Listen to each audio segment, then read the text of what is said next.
Hello everyone, welcome back to another episode of Jack Talks Bikes, and tonight we are talking CBT friendly A1 license compliant motorcycles. How do you go about picking your favourite one? What are my personal favourites currently available in 2025? And what's the difference mainly between an A1 license and a CBT license? Well, let's jump straight into it and find out.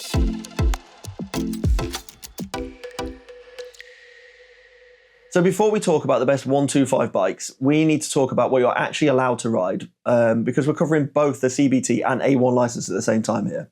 So if you're a CBT certificate holder, also known as compulsory basic training certificate holder, what can you actually ride? Well, this is going to be any motorcycle up to 125 cc's with a maximum power output of 11 kilowatts, which is around 15 brake horsepower. You must display your L plates at all times. You're not allowed to go on motorways, and you're also not allowed to carry passengers on your bike. You can renew your CBT every 2 years if you don't fancy doing the full test yet. Whereas A1 license holders, well, you can ride exactly the same bike. It's going to be a 125cc bike, 11 kilowatts of power or around 15 brake horsepower, but you can now ride on motorways. You are now allowed to take passengers, and you can do all of this while binning those god-awful looking L plates off the back of the bike. And another benefit of doing the A1 license is that you've proven you can pass the full test, so more often than not, your insurance does come down slightly. So both CBT and A1 riders have the same bikes, but A1 does give you a little bit more freedom and flexibility with how you ride. Now, let's talk about what makes a bike actually good. So the title of this video talks about picking the best 125 for yourself, and while I know that the word best is subjective, some riders want a sporty look, some might want a bulletproof reliability, others want something that's cheap because the driving insurance is already rinsing them for £300 a month. So here's the scoring system that I've used to rank every single bike within this list. The first point I considered was technical specifications, so a tech score for each bike. Does it have things like, I don't know, a TFT dash with mobile phone connectivity? Are you able to fit this 125 bike with a quick shifter, or does it come as standard with a quick shifter? Are you getting LED headlights and LED tail lights, backlit switch gear on the handlebars? Do you get upside down forks or the right way up forks? Is it fitted with things like rider safety features like ABS and traction control? Does it even have an IMU?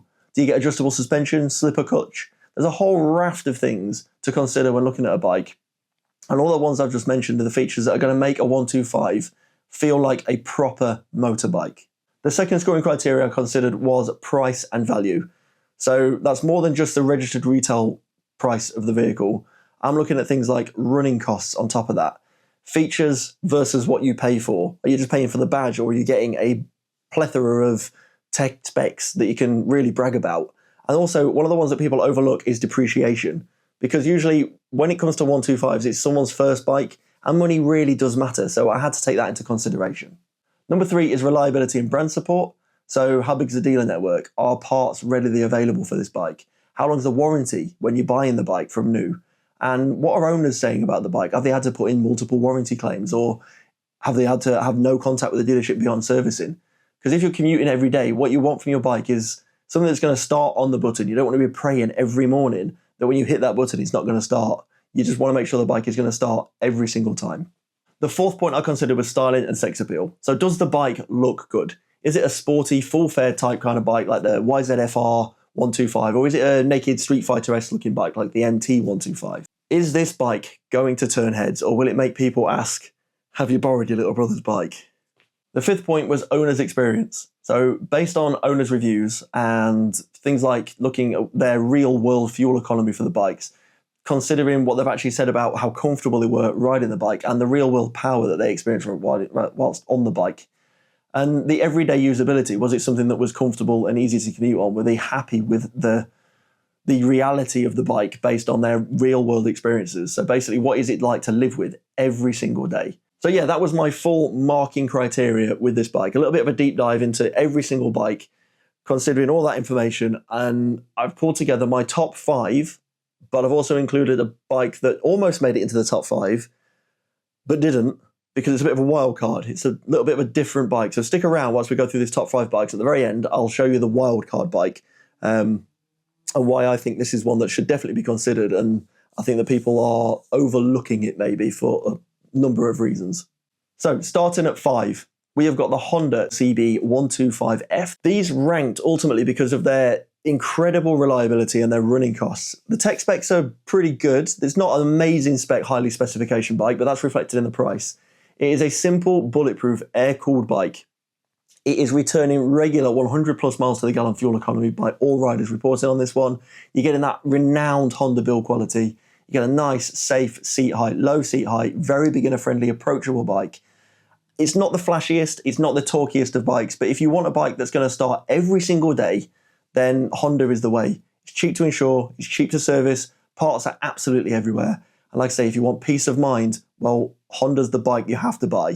The scoring reasoning, well, it came down to 4 out of 10 for tech. It doesn't have a huge plethora of technology on this bike. It does have a nice TFT dash on the newer models, but it's not over the top. Pricing, it comes in at a staggering £3,299, which makes it exceptionally cheap. You've got to give Honda 10 out of 10 reliability. It only gets 5 out of 10 for its looks. They've tried to do something sporty with the bike, but it does ultimately have those tiny little skinny wheels. And then ultimately, when you look at ownership reports, the bike is scoring somewhere around an 8 out of 10. So overall, it's a solid choice for the Honda. On to number 4. Well, this might surprise you, considering I had one of these as my first bike. It is the Yamaha MT-125 and the YZF-R125. Now, why does this bike rank up 4?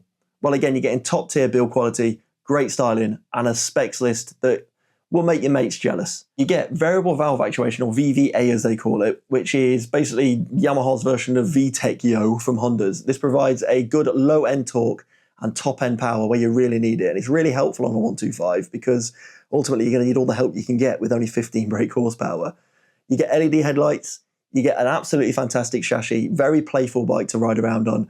You get a nice state-of-the-art TFT dashboard with mobile connectivity now on the latest bikes. And if you go for the YZF-R version, you do get that sporty, full-fared look.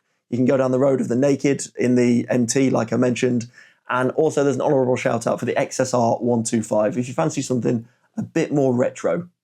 Plus, you also get Yamaha reliability, which is up there with the likes of Honda, and you have access to their huge dealership network, so you're never too far away from a Yamaha dealership should you need the help. So my score reasoning for this one is tech 7 out of 10. The bike has so much tech on it. You get an ABS, state-of-the-art phone connectivity, a nice bright TFT dash. The price is coming in at slightly stronger than the others, £5,250, but you do get magnificent reliability, 9 out of 10 for the styling. These bikes, I think, look fantastic. Some of the best looking 125s you can buy. And ownership reports are coming in at about 8 out of 10. I don't think there's a single owner out there on a Yamaha that isn't happy with it. And at number 3, well, the Italians are making a breakthrough. We've got some Italian exotica. It's the Aprilia RS125 GP. Now, why have I ranked this bike at number 3? It is pure sports bike energy. The specs and features of this thing are phenomenal for a 125. You get a fuel-injected 124.2cc double overhead cam engine, producing the full 15 brake horsepower. You get a lightweight aluminium frame. It also has a MotoGP style bodywork with a rep kind of bodywork and paint scheme available on the bike. It does come with, well, I'm going to say quite an aggressive riding position, which again, if you're young and you're after that kind of full sports bike experience, well, that's a good news for you guys because you get that full tucked riding experience. And the icing on the cake is the fact you can actually fit this bike with a quick shifter. You are getting big bike energy in a little 125. And if that all wasn't enough, well, depending on the model year, some of them are also available with a connectivity upgrade where you can connect your phone to it to get like rider telemetry and stuff on the bike. This is like, for me, the best looking and the best performing 125cc on sale at the minute. It screams teenage dreams. And if you want something that feels like a mini sports bike, super bike, then you don't have to look any further. This bike is the one. My score reasoning, well, tech specs, as I say, I'm giving this a solid 8 out of 10. There is a plethora of tech on this bike. Pricing, it's still quite strong, so it's scoring 7 out of 10 there. It's £5,380 from new. Reliability, I'm giving it a solid 7 out of 10. There are reports of people talking about reliability with these bikes. I think that just comes with a nameplate being an Italian bike, but I mean, I stumped for a Ducati, and this thing's been absolutely fantastic in my ownership. So you can't tar all Italian bikes with the same brush, but the reason I've brought it down slightly on the reliability front is because the dealership network isn't as broad as those of the Japanese bikes. When it comes to styling, I've given this bike a solid 10 out of 10. I don't think it gets better in the looks department. This thing just looks tremendous.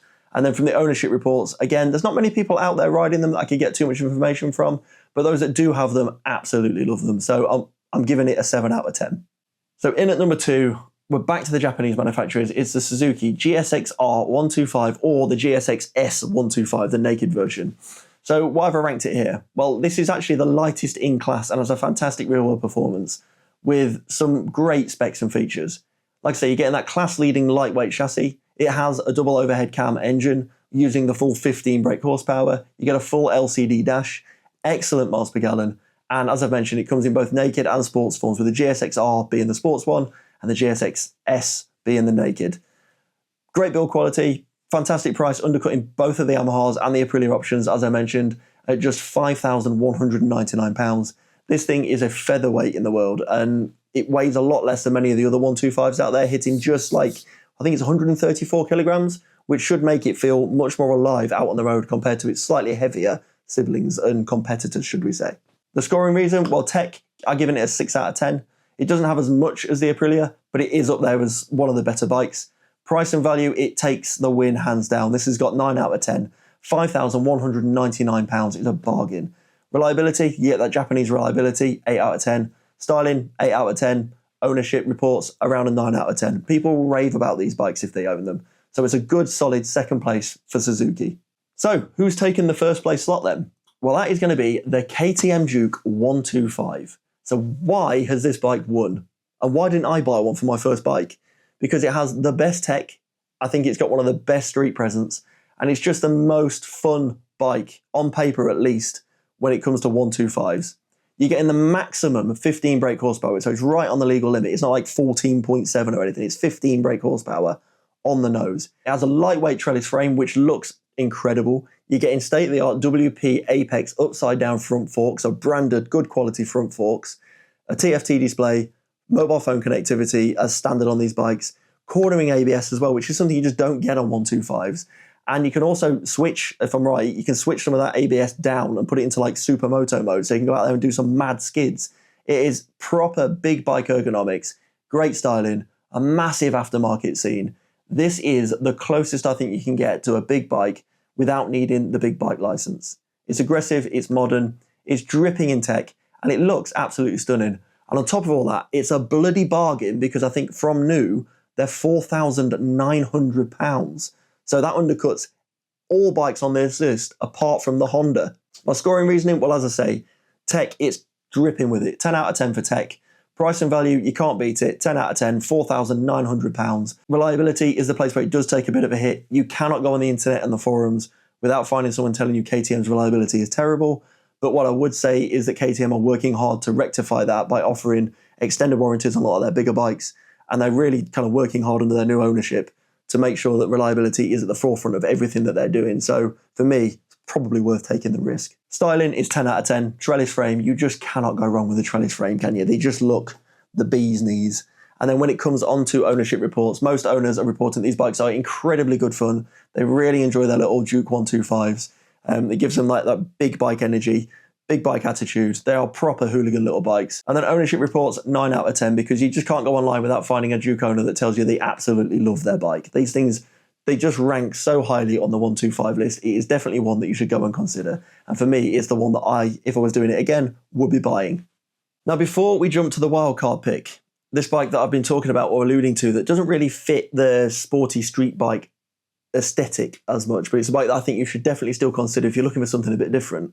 Let me talk to you quickly about maintenance. No matter which 125 you buy, they're all going to be chain driven. And if you neglect your chain, well, you're putting yourself at risk of having a really bad time.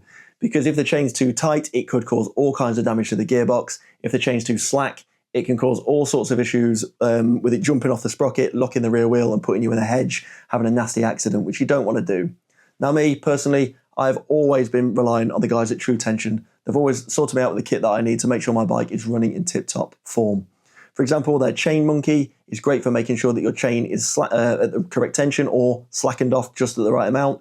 You can buy kits of chain cleaning stuff, so that includes things like this brilliant chain lube, smells like bananas, and the chain cleaner. I wouldn't recommend anything else when looking after and maintaining a bike. So those two products as well, and they come in handy kits where you can buy them direct from their website. Now, I'll leave a link below. You can go to that link. It is an affiliate link. I'll make a small bit of commission if you buy anything through it, which helps me do these free to view videos, should I say. But ultimately, you guys will not pay a penny more over the normal usual prices if you were to buy direct. And as a thank you for watching the channel, I'm going to offer you guys 30% off if you use the code TALKS30 when making your purchase through the guys at True Tension.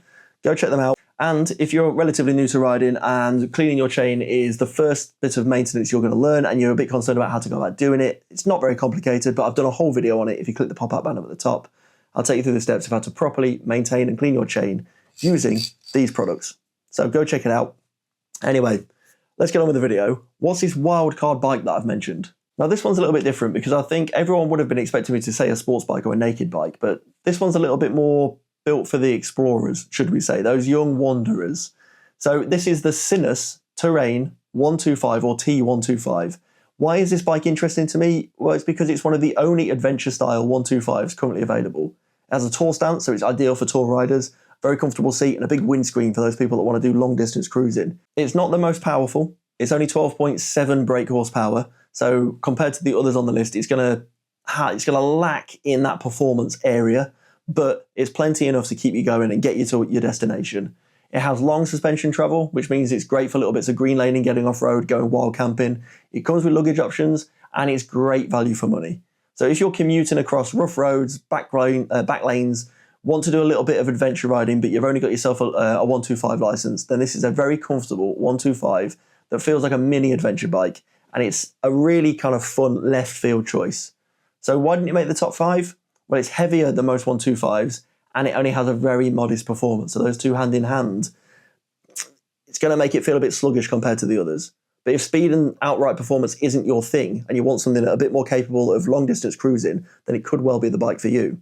It also has to consider, or rather contend with the fact it's a Chinese manufacturer, which makes getting hold of parts a little bit more difficult, and that dealership network is a little bit few and far between. And finally, the last reason why it didn't make it into the top 5 is resale value is often lower on this bike given everything else I've just said about it.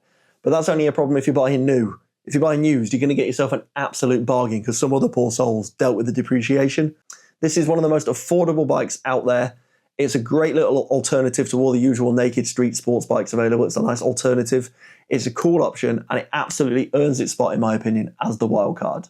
Now, if you're actually going to go out and look at any of these bikes in person, make sure you don't get yourself ripped off. I made a full checklist video on how to go about buying your first bike or even just any generic used bike. I did a buyer's checklist from things like tyres, chains, brakes, electrics, fluid leaks, all the stuff that you need to know and to check. So if you want to find out more about how not to get ripped off, click the pop-up banner at the top of the screen and go and watch that video next. So to summarise everything that we've covered today, CBT and A1 licensed bikes are exactly the same. They are 125cc maximum capacity with 11 kilowatts and 15 brake horsepower. But if you have an A1 license, it gives you a little bit more freedom and hopefully a little bit of a lower insurance premium. We then went about ranking the best bikes based on tech, value, reliability, style, and real-world ownership. And my top 5 picks were pretty much any of the Honda 125s because they're reliable, cheap to run, and extremely good value. Then you've got Yamaha with their MT-125, the R125, or the XSR125. They're all really well built and incredibly stylish. Aprilia for the RS125, which is the most closest you're going to get to a sports bike. Suzuki with their GSX-S and GSX-R because they're lightweight, brilliant build quality, and more affordable than the other options. And then finally, the creme de la creme, the KTM Duke, because it's just incredible. And then you've got the wildcard Sinnis T125 or Terrain 125 because it just stands out from the crowd. Each bike suits a different rider, but hopefully now you've got a much clearer idea of which one matches you and what you're looking for from your bike. If you found this video helpful, then please hit that like button. Don't forget to subscribe to the channel and drop a comment telling me which bikes you guys are thinking of buying and the reasonings behind it. Let's get a conversation going and try and put some other wildcards into the comments. And if you're new to riding, make sure you check out my motorcycle security tips as well. There's another pop-out banner. These ones that actually work. And this video has hopefully saved many people from having their bikes stolen. And again, it's supported by the guys at True Tension. Thank you very much for watching. And hopefully I get to see you guys in the next one. And whatever you're doing for the rest of the day, I hope it's a good one. Speak to you later. Bosh!